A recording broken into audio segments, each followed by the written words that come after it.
dije, yo soy bien mala para la descalza. ¿No trajiste unos calcetines? No, yo tengo que saber. Es que con calcetines se siente menos. Voy a ver si me cambia también. Eso no hizo nada de mira, la marca de frío, esto.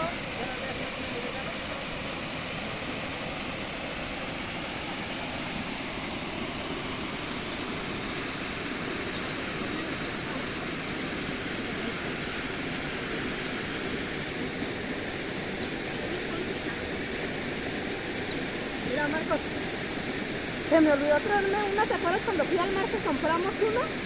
Se me olvidó y pensé traerme uno. ¿Así? Y ahorita tú te lo cuelgas afuera. Sí, lo ves.